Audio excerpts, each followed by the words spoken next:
మరీ ముఖ్యంగా ఈ రోజు సోషల్ మీడియా ప్రపంచం మొత్తం మొబైల్ ప్రపంచం అయిపోయింది కాబట్టి వాళ్ళు ఎంత యాక్టివ్ ఉన్నారో మనం కూడా ఈ రోజు వారు చేసేటువంటి అబద్దపు ప్రచారాలను ఈ రోజు మనం తిప్పికొట్టేటువంటి ప్రక్రియలో మనం ముందంజలో ఉండేటువంటి కార్యక్రమాన్ని పులుకోవాలి.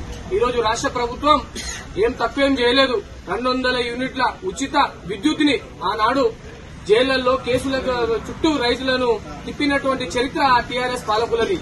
ఈ రోజు ఎక్కడైనా సరే ఏ ఇంటి ముందలకైనా సరే వెళ్లి కరెంట్ అధికారులు కూర్చున్నటువంటి పరిస్థితి ఉన్నదా? లేదు. కాబట్టి ఈ మంచి పథకాన్ని కూడా మనం ప్రజల్లో తీసుకెళ్లాలి. ఆనాడు 1500 రూపాయలకు గ్యాస్ అమ్మినటువంటి చరిత్ర టీఆర్ఎస్ పార్టీది. ఈ రోజు 500 రూపాయలకే గ్యాస్ ఇచ్చి ఈ రోజు మహిళలందరి కళ్లలో ఆనందం చూసినటువంటి పరిస్థితి. ఆర్టీసీ బస్సులలో ఉచిత ప్రయాణం కానివ్వండి, 10 లక్షల ఆరోగ్యశ్రీ, హాస్పిటల్లో డబ్బులు లేక ఇబ్బందులు పడుతున్నటువంటి వాళ్ళకి ఈ రోజు ఆనాడు 5 లక్షల రూపాయలు ఉండేది టీఆర్ఎస్ హయాంలో. ఈ రోజు 10 లక్షలు పెంపుదల చేసి ఈ రోజు ప్రతి పేదవాడికి ఈ రోజు హాస్పిటల్లో వారి ఉన్నటువంటి రోగులకు ఈ రోజు వారి కళ్ళలో ఆనందం చూస్తున్నటువంటి పరిస్థితి ఉంది. రెసిడెన్షియల్ స్కూల్స్ కానివ్వండి, రైతులకు 2 లక్షల రుణమాఫీ, ఇది భారతదేశ చరిత్రలో ఎవ్వరు కూడా కని విని ఎరగని రీతిలో ఈ రోజు కాంగ్రెస్ పార్టీ ఒక పెద్దపీట రైతన్నలకు వేసినటువంటి విషయాన్ని కూడా ఇన్ని మంచి పథకాలను మనం సంవత్సర కాలంలో చేసినటువంటి పరిస్థితి. వాళ్ళు 10 సంవత్సరాల కాలంలో 100,000 హామీలు ఇస్తే ఏ ఒక్కటి చేయనటువంటి విషయం. మనం దయచేసి కార్యకర్తలు కానివ్వండి, నాయకులు కానివ్వండి, ఈ 14 మంది వారియర్స్ ని త్వరలోనే మండల కాంగ్రెస్ పార్టీకి ఉన్నటువంటి లీడర్లందరూ కూడా ఎమ్మెల్యే గారి దృష్టికి తీసుకెళ్లి వాటిని ఇచ్చేస్తాం.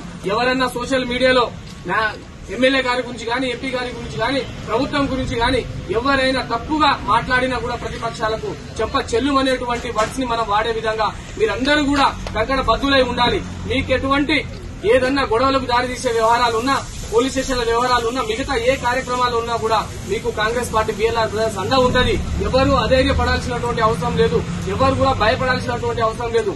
వాస్తవంగా కోటిరెడ్డి చెప్పినటువంటి విషయం కూడా ఆనాడు ప్రతిపక్షం ఉన్నప్పుడు ఇదే కేసీఆర్ ప్రభుత్వం మీద వాళ్ళు చేసేటువంటి కార్యక్రమాలని మరి ప్రజలకు తెలిసేలా ప్రచురితం చేస్తే రూరల్ సీఐ, ఆనాడు ఉన్నటువంటి రూరల్ సీఐ తీసుకెళ్లి పొద్దున్నే లీడర్లందరూ వచ్చి జనాలు గుమ్ముకుంటారని చెప్పేసి కొట్టినటువంటి చరిత్ర ఉన్నది.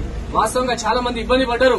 కాబట్టి వీటన్నిటినీ కూడా మనమందరం కూడా మండల కాంగ్రెస్ నాయకులం అందరూ దృష్టిలో పెట్టుకుని ఈ సమస్యలన్నిటినీ పరిష్కరించే విధంగా మీకు అండదండగా ప్రతి గ్రామ పంచాయతీలో ఉన్నటువంటి కాంగ్రెస్ లీడర్లకు అందరూ కూడా, నాయకులకి, సోషల్ మీడియా వారియర్స్ కి అందరూ ఎమ్మెల్యే గారు అండగుంటారు. మీరందరూ ధైర్యంగా ఉండాలని చెప్పేసి తెలియజేస్తా ఉన్నాం.